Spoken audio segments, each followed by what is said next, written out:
to another episode of the Social Zee Franchise Happy Hour. I'm your host, Calvin Smith, as usual. I'm on the third episode now, coming from my Winnebago Echo on my cross-country camping trip. So hopefully everything's still working good as we record these as I travel around. But we've had a lot of franchisees and a lot of franchise consultants, but I think this is our first time talking to a franchise expert. So we're very excited to talk to Mr. John Francis, or better known as Johnny Franchise. John, how are you today? Thank you, Calvin. I'm really good. Thanks very much. I didn't know you're on an RV tour, but I got to tell you, I'm impressed. I think that's a great way to see the country. Absolutely. Yeah, we've got a Winnebago Echo, so it's a little bigger than a camper van, but we're traveling around and hoping to see the sites, but also visit a bunch of franchisees while we're on the road. So it's been a cool trip so far. I think it's great. We got to talk separately then. I got all kinds of ideas for you. But yeah, sure.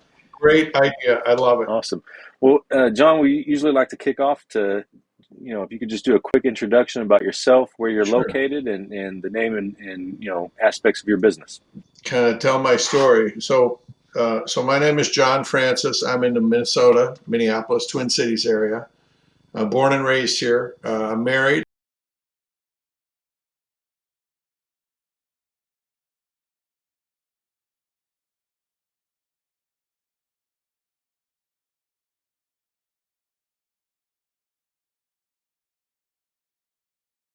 I've got two lovely daughters that are 15 and 18. So two teenage girls, it's all good. I've got a high schooler and a college kid, and they are good kids. My wife and I, we've been married for 23 years.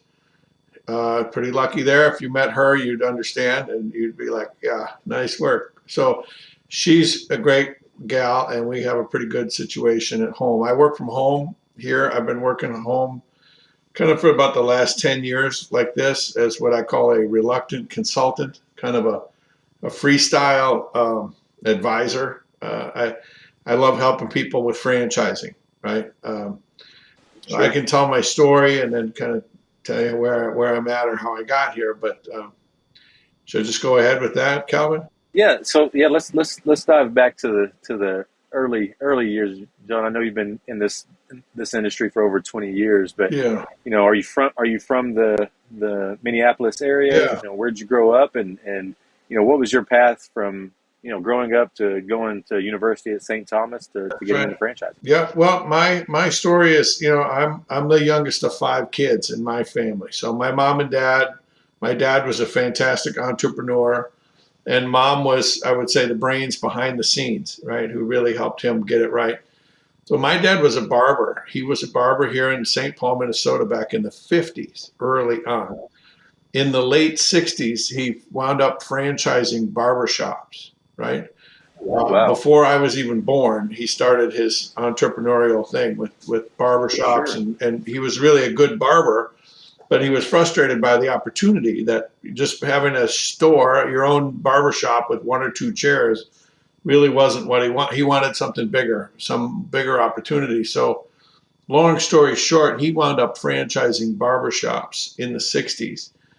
And I don't want to say it was an accident, but he didn't have formal education. He had high school, and he was a good man and a hard worker, and he had good people, and they did good work, right? So it worked. They started franchising barbershops, and then in the 70s, in the early 70s, it kind of took off, right? Here locally, it was more of a regional brand in the Midwest, upper Midwest, Minnesota, Wisconsin, Iowa, the Dakotas, and around that kind of concentric area, right? Sure.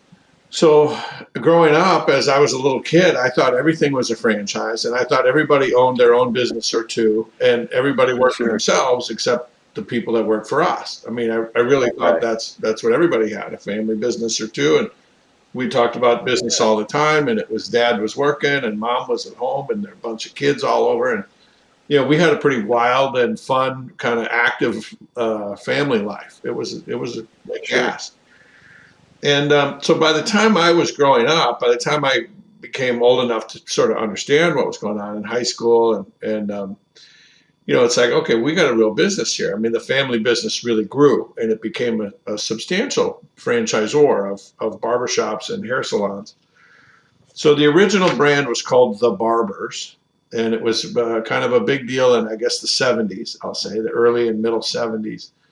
In the late 70s, early 80s, we developed a brand called Cost Cutters, which was kind of the other end of the segment, right? Another segment in the industry. So the Barbers was kind of this high end, high price, appointment based, full service, really beautiful kind of high end, Sure. middle and expensive. And then Cost Cutters was the other end. It was low price, quick service, no appointments, kind of a new thing in the time. There wasn't much of it out there, like Great Clips and Supercuts and others that came on later. So the Barbers and then Cost Cutters really took off in the 80s, when things were going crazy. And then in the late 80s, we developed a brand called City Looks, which was more of a kind of an updated version of that barber salon spa with skin and nails and, massage and all the full service. So we had kind of three levels of salons. And then in the 90s, we're still franchising, right? And it's growing and growing and growing. And in the 90s, we did some acquisitions. We bought some regional brands and would either fold them in and convert them, or we'd convert them and sell them as franchises. I got to do international work for 5 years. We did deals in Europe and Russia, of all places, in Moscow. I spent some time doing some Mission Impossible. I'll call it some Soviet era Russian partners in the early 90s when it was absolute chaos. But so I grew up in this entrepreneurial environment. My dad was the kind of guy who would buy things and make deals, and he was just I don't want to say crazy, but I mean he was aggressive in his entrepreneurial. He had a lot of drive, and like I said, he was well respected, well liked. He took care of people. He did the right thing. I mean, he gave me some a great role model and great values and a great reputation, right? So I grew up in this environment of franchise, go, go, go. And I kind of, that's what I'm used to. So in high school, we had other family businesses. I got to work in all kinds of business. And in college, I managed real estate. We had some commercial properties and some multifamily. And I was still in school, and I was working with my brother, who was a franchisee, had a bunch of salons. And then after I graduated college, I went to work for the corporate side, the franchisor. And I started in real estate and sales and development because that's what I had already done in the landlord side. And then I got involved in operations and distribution and marketing, finance, analytics, strategic planning, acquisitions, credit. We were a publicly traded NASDAQ listed franchisor. At the end, so my dad passed away in 1994. He had cancer, and we kind of knew it was coming. And he was the original founder. Of course, my mom was with him the whole way. And mom took over as chairman in 94. And, we had majority of the shares, again, publicly traded, listed on the NASDAQ. She doubled the size of the company in 5 years. My mother did. Oh, wow. Right. So she took it from 500 units to 1,000 units. Mm-hmm. In 97, my older brother passed away in a car accident, which was tragic, obviously unexpected. But that kind of, I guess that tipped the apple cart, if you will. And mom came back from that process of grieving her son and my brother, and she said, "I want to retire. I'm done. I don't want to work. I want to retire." And so we had beefed up the board of directors at our company, and I was one of the 5 vice presidents, right? I mean, it was a substantial organization. They did a plan, and we went out with a secondary offering filed with the SEC and everything. And one thing led to another, and it turned into an auction with some private equity firms that were getting excited. This is late 90s, right? 99. Sure. We sold the company in 99 at an 18 times multiple, which is fantastic, right? And so the board is like, "Get out of the way, man. We're selling this company," and it was a strategic buyer. We sold our system, 1,000 stores, just over 1,000 units, to Regis Corporation, which 25 years ago was a different company, right? They had about 4,000 stores. We sold them another 1,000, and we became their franchise division. Okay. So I got to take our company apart and put it back together inside of Regis, which was a fantastic experience. They're a big company. They had a lot of resources, a lot of skills, a lot of talent. Sure. Anyway, I left Regis after about 9 months, kind of did what I promised, and then I went off. And I had a unusual opportunity of a severance agreement. I got paid to not work, which will never, ever happen again. It never happened before. Sure. I figured, I earned this. I'm going to take advantage of this. And so I took some time off. Got married, right? Married my fiance. We got married as planned, and bought a house, and started looking around. So I hooked up with a few other brands now on my own, right? The most visible was as a franchisee. Excuse me. I connected with a brand called PostNet, which was like a mailbox, etc., kind of a Kinko's UPS store, similar packaging, printing, shipping, copying, mailboxes. Nice service, business center, good people. I knew the guys that ran the brand. And what year is this, John? So it would have been you sold in 2001. 2001. So Okay. 20 years ago. Yeah. So I got on board with them and became a regional developer and a multi-unit franchisee right away. I signed 2 contracts. I opened a store right away, had to build a showcase, and then I was a regional developer, or what they call it, technically an area representative, right? Sure. Because I wanted to develop the brand in my market. There was really nobody up here, Minnesota and Wisconsin, not much. So, and it was a good brand, good people, good timing, great economy, and I could get excited about the business. Good people. Really, it was a good opportunity. I had a good run with PostNet. I got busy, started building stores, opening stores, selling franchises, supporting those franchisees, getting those stores open, training, site work, visits, support, and training. You behave like a regional franchisor. Not exactly, because corporate actually sells the brand, collects the fees, provides the training. I had a whole system behind me. But I'm like the local conduit, another layer of support. So my franchisees really got a lot of value. And I worked really hard as a franchisee to have a good example store, and then as a regional support to really pick the right people and build great stores. And I did that for 10 years and had a great run with it. I got 17 stores, 5 that I had.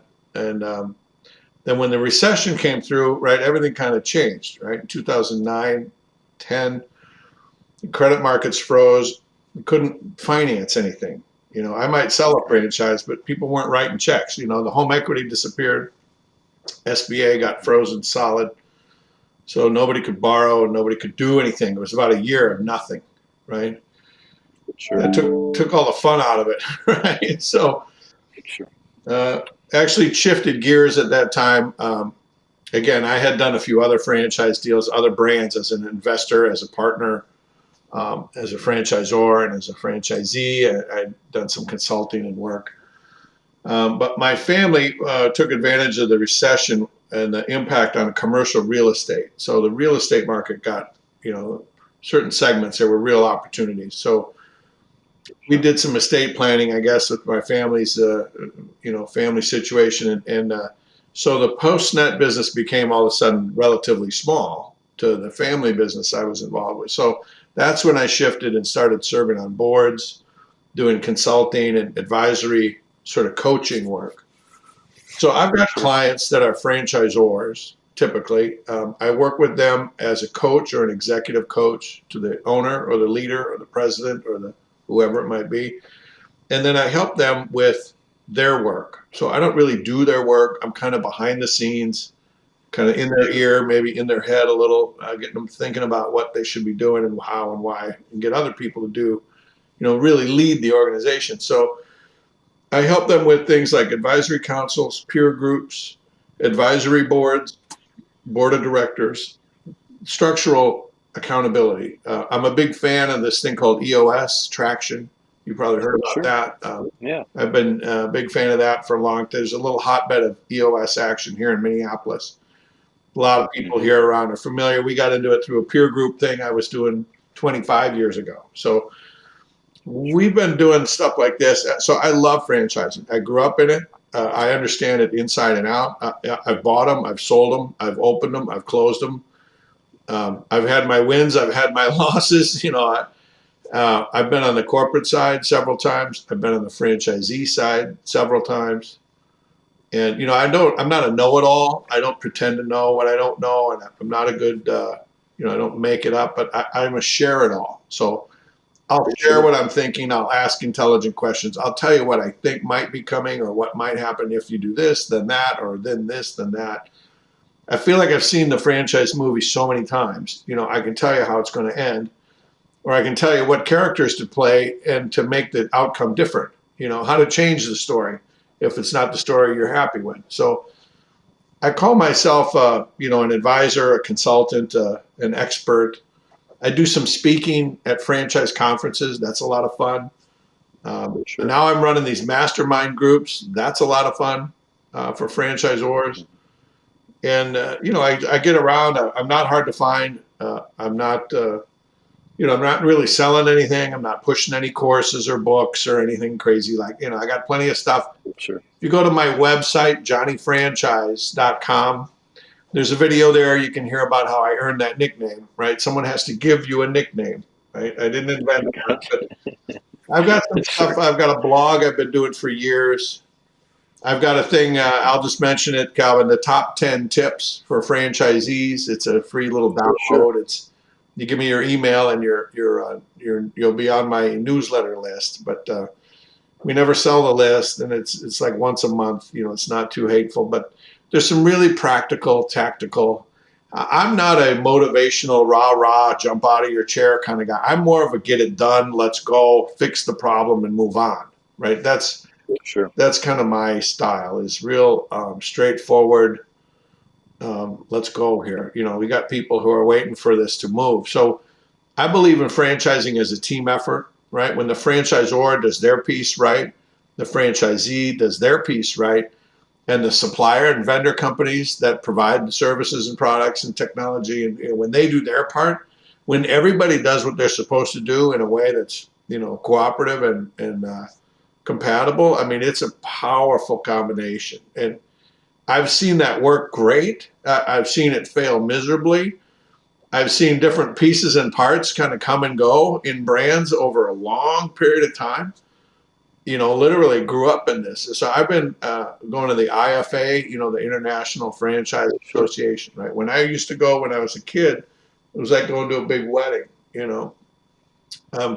my parents are actually in the IFA Hall of Fame, right? They've been recognized as making an impact on the industry. So I've been going to IFA for more than 30 years. I used to be the young guy in the room. Now, you can tell I'm not so much the young guy, and I don't mind. Right? I love to share what I know. I love helping other people sort of get there. And so I've worked with lots of franchisees, lots of franchisors, and I love to be a resource. That's what I do. Absolutely. Well, John, I think your background and your story definitely qualifies you as a franchise expert. Lot of history there, and a lot that we could dive into if we had a longer format for sure. I'm sure you could share a lot of your experience, particularly just not only growing up, but working in a publicly traded franchise and then going through an exit and then going through what sounded like more of a startup franchise on Postnet. We could probably do a couple conversations on those. Calvin, you think about where you think I can fit in your content calendar. I don't mind. I love to do and share, and like I said, I'll tell what I know. I'll share what I know, but it's never everything. The universe is so big. I'm a believer in abundance, right? There's just more than enough out there for everybody. Sure. For this episode, John, to be respectful of your time, a couple questions that I do want to go through with you, just because you have a unique perspective. What has changed in franchising from the time, maybe from the time you started when you were young, when it was your family business, and then through the 80s and 90s, and now, what are the positives and negatives that you have seen in the industry as a whole, just with franchisors and franchisees, and do you feel like it's going in a positive direction, or what's your feeling on the state of the union? General observations. Things have gotten a lot better. I'll just say franchising has gotten more professional. That's for sure. in the early days, I mean, people were just doing what they thought was the right thing to do because nobody really had much experience other than what they had already done. So now you see people getting degrees in franchising. And certainly the industry has grown up a lot, and there's a lot of resources, a lot of training. It's just gotten a lot better. So in general, it's gotten a lot better. What might concern me, I don't know if this is maybe legitimate, but it's, I guess, fresh in my mind, is I think a lot of the new brands that come into franchising, they're hot to trot, right? They're ready, revved up, and they're ready to go. And they might be a little too hot sometimes, right? They don't realize what a commitment it is to franchise any kind of business. It's more than just grow more units. I mean, you got enough franchisees, and I feel you got to have an obligation to take care of those people and do the right thing as a franchisor. So sometimes I think a lot of the newer franchisors get in to go as fast as they possibly can, sell, sell, sell, sell, sell, so they can sell the whole company. And they really have no expectation or understanding or appreciation for building and keeping a franchise company. I was at a workshop last fall and I'm sitting through this session. I'm like, guys, you can keep these companies too. You don't have to sell it. Like everybody was, how fast can I grow and how fast can I sell? I said, what if you just held it for 5 years? How bad is that? I mean, let me show you how to really make money. You take care of your people. Sure. They go build a bunch more stores. Everybody wins. This is not a race. Sure. I think so. Maybe that's more of a more recent phenomenon. I see the private equity that's come in and sort of changed the game in a lot of ways. And I think it's not always better. I mean, in some ways it's better, but some ways they've just increased the pace and the greed. I don't know if that's the right word, but that's what it feels like. I want people to be successful because they deserve it and they earn it and they've done their hard work for a long time with the right people and they've made it through what it takes. And I'm all for helping people get there faster, but I think a lot of people maybe just don't appreciate what it really takes to be successful. I think that's my fear, is that what I'll call the understanding gap, that what they think and what it really takes. And I don't mind telling them the truth, but a lot of people don't want to hear that. Sure. With your exposure and your 10,000 level point of view, John, who are the brands you're excited about? If you had to pick, one, two, or three brands that you feel like are up and coming or really worth people looking at, who would those be? Well, I don't have a specific brand in mind. I could mention my clients because they're all pretty darn good. I could pick favorites, but what I would tell you is the best brand in my mind is the one that's just past the experimentation stage, right? They've got enough units, they've been doing it long enough in enough markets with enough people that they're no longer kind of experimenting. And that experimentation phase, depending on the complexity of the model, that could be the first 10, the first 20, the first 50 sometimes. It takes that long for them to really figure out how this thing makes good money and how to make that machine, that operating model, really functional, and the appropriate training and the systems and the support. And it takes a while to really refine and get a model that's ready to go. That's the best time to pick a brand. Not when they're still figuring it out and they've got 2 or 3 open and they don't even know what they don't know, right? I like to get down with a brand as a franchisee when they're at the 30, 40, maybe 50, on their way to 100. Or in the case of PostNet, the last thing I did the analysis for, they were at 300. And that was a great tipping point because if you look at a map of the U.S. and where they had locations, like a heat map, where I was the hole in the country. Like they had developed everywhere else but here. You want to be the last one to fill in the open white space, right? That's a great opportunity because they've proven themselves. They've got the systems, they've got the vendors, they've got the training, they've got the people. It's a lot less risky when a brand is at that level of performance in history than all of these early stage startups. They just, it's like the blind leading the blind in some cases. It scares me because I don't like to see people fail. And when one fails, it's one thing, but when you bring a whole brand down, that's really another level of risk. I don't know if that helps you, Calvin, but that's what I'm thinking about. Absolutely. John, last question for you. Sure. You mentioned your top 10 tips for franchisees. Yeah. If you were going to, do a quick, summary of your maybe 2 or 3 of those, Yeah. what would you feel would be important to share right now? Well, I'd have to look at the list. It's been a little while since I put them together, but these are ideas that don't cost you anything, right? They're not like, buy a new computer system and spend $100,000 on marketing. Okay, that's not it, right? These are Sure. these are practical, but basically free. It's more mindset and attitude. So, for example, a couple of the tips are based around going back to your franchisor for training. Go back to orientation. Go back for training. Go visit the home office again, just for fun, with no agenda. Go visit other owners. A lot of it is communication within a brand. Take advantage of the strengths of being inside a franchise. One of my top tips is, I call it pick five. And maybe I'll tease you with that. Just go look for the pick five on my website, because it's a real simple technique. I've used it. I've referred people to it. I know it works. It's a matter of being intentional with your time and your attention, your focus. It's like anything, what you focus on, you get more of. And it's not secret. It's not rocket science, but sometimes it's the simple, obvious things that people just got to be reminded of. I've seen franchising done so many different ways in so many different places, and I just love to help people get it right. So those top 10 tips are more about communication and mindset, and really getting more out of the brand that you happen to be in, regardless of whether you're new or you're halfway through it or you're ready to go. There are tips in there that I think everybody might find useful. Sure. Well, John, we appreciate you taking your evening with us today, and it's been great. And I don't think we've even scratched the surface of probably the knowledge we could get from you, but we really appreciate you taking the time, and hopefully we'll be able to talk you into joining us again sometime soon, so we can do a deeper dive into a lot of these topics. I tell you what, Calvin, I'd be happy to. Really, it's just a matter of timing and schedule. I would say poll your audience and say, what are the hot spot issues, frustrations, concerns? Put out a list of 10 things and say rank these, and pick the top 3, and we'll do a one session on 10 minutes on each one or something. That'd be amazing.